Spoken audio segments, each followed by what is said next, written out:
क्या समस्या है, क्यों आज आप साधन सहकारी समिति कमलापुर के प्रांगण में धरने पर बैठे हैं? कि गेहूं की बुआई का समय है। हम लोग लंबे समय से मांग कर रहे हैं कि साधन सहकारी समितियों पर, चूंकि किसानों का भरोसा रहता है, तो डीएपी उपलब्ध कराई जाए। साधन सहकारी समितियों पर डीएपी नहीं है और प्राइवेट दुकानदार डीएपी महंगे दामों पर बेच रहे हैं। उसमें भी मिलावट के तमाम मामले, अभी संधना थाना क्षेत्र में एक फैक्ट्री पकड़ी गई। और मिलावटखोर, जमाखोर, बिचौलिए, इनको मौका तभी मिलता है जब सरकारी व्यवस्था में चूक होती है।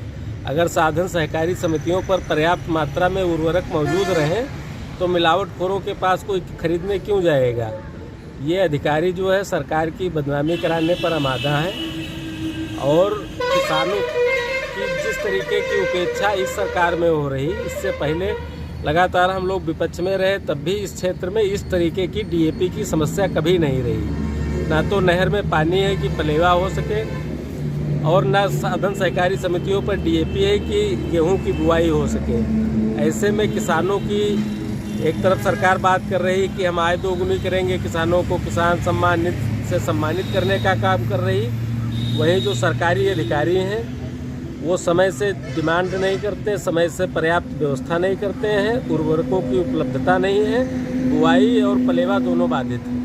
कितनी साधन सहकारियाँ आपके ब्लॉक क्षेत्र में हैं? साधन सहकारी समितियां जो हैं वो लगभग 1 दर्जन के आसपास संचालित हैं, लेकिन उनमें भी पर्याप्त मात्रा में सचिवों की तैनाती नहीं है। मात्र 2 सचिवों के सहारे लगभग 1.5 दर्जन जो साधन सहकारी समितियां हैं वो संचालित हैं।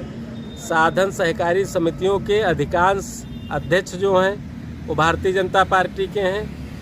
क्षेत्र में जो क्षेत्रीय विधायक हैं, जिले में 9 में से 8 विधायक भारतीय जनता पार्टी के हैं, एमएलसी भारतीय जनता पार्टी के हैं और राज्य में सरकार भारतीय जनता पार्टी की है, देश में सरकार भारतीय जनता पार्टी की है और किसानों को उर्वरक नहीं मिल रहा है, डीएपी नहीं मिल रहा है। तो इसके लिए कहीं ना कहीं भारतीय जनता पार्टी के लोगों को भी सोचना चाहिए और बोलना चाहिए, वो अपनी जिम्मेदारी से बच रहे हैं।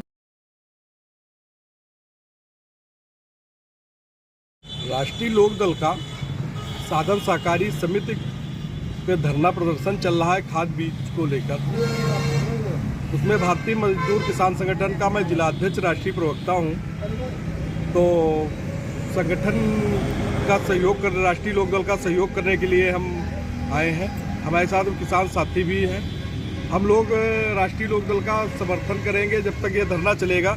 सरकारी समितियों में खाद नहीं है, सरकारी समितियों पर किसानों को भरोसा है खाद का, तो खाद डीएपी है नहीं, जो बाज़ारों में मिल रही है मिलावटी खाद मिल रही है।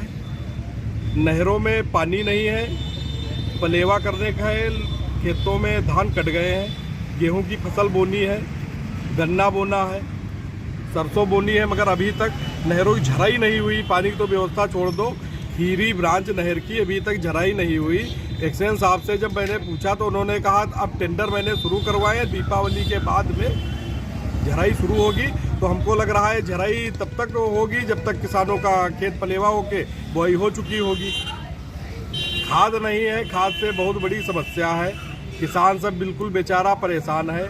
12 समितियाँ हैं जिनको 2 सचिव संचालित कर रहे हैं। अब 12 समितियों को 2 सचिव कहाँ तक संचालित करेंगे, काम ही नहीं हो पाएगा सोसाइटियों पर। एक चीज़ और जानना चाहेंगे, क्या इस विषय पर कोई अधिकारी से आप लोगों की वार्ता हुई है? हमारी डिप्टी, इनके जो कोऑपरेटिव विभाग के अधिकारी हैं, इनसे बात हुई थी। जिला कृषि अधिकारी महोदय से बात हुई, उन्होंने कहा रैक लगने वाली है। अभी वो रैक लगी नहीं, रैक लगने वाली है उनकी, तब तक गेहूं बो जाएगा।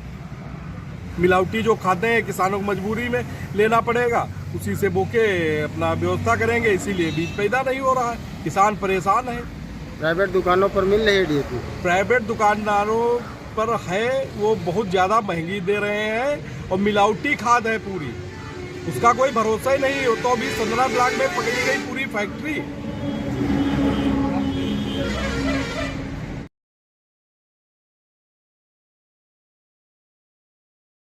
मैं संजय सिंह, पूर्व प्रधान नया गाँव। आप साधन सहकारी पर समिति कमलापुर पर क्या लेने आए थे? हमको खेतों की बुवाई करानी है जी, और बुवाई कराने में डीएपी की आवश्यकता पड़ती है। तो डीएपी के लिए हम यहाँ आए थे। जी, यहाँ के सचिव द्वारा बताया गया कि डीएपी बोरी तो छोड़ दो, 1 किलो भी नहीं है यहाँ, अच्छा अच्छा और न कोई उम्मीद है आने की। अच्छा अच्छा।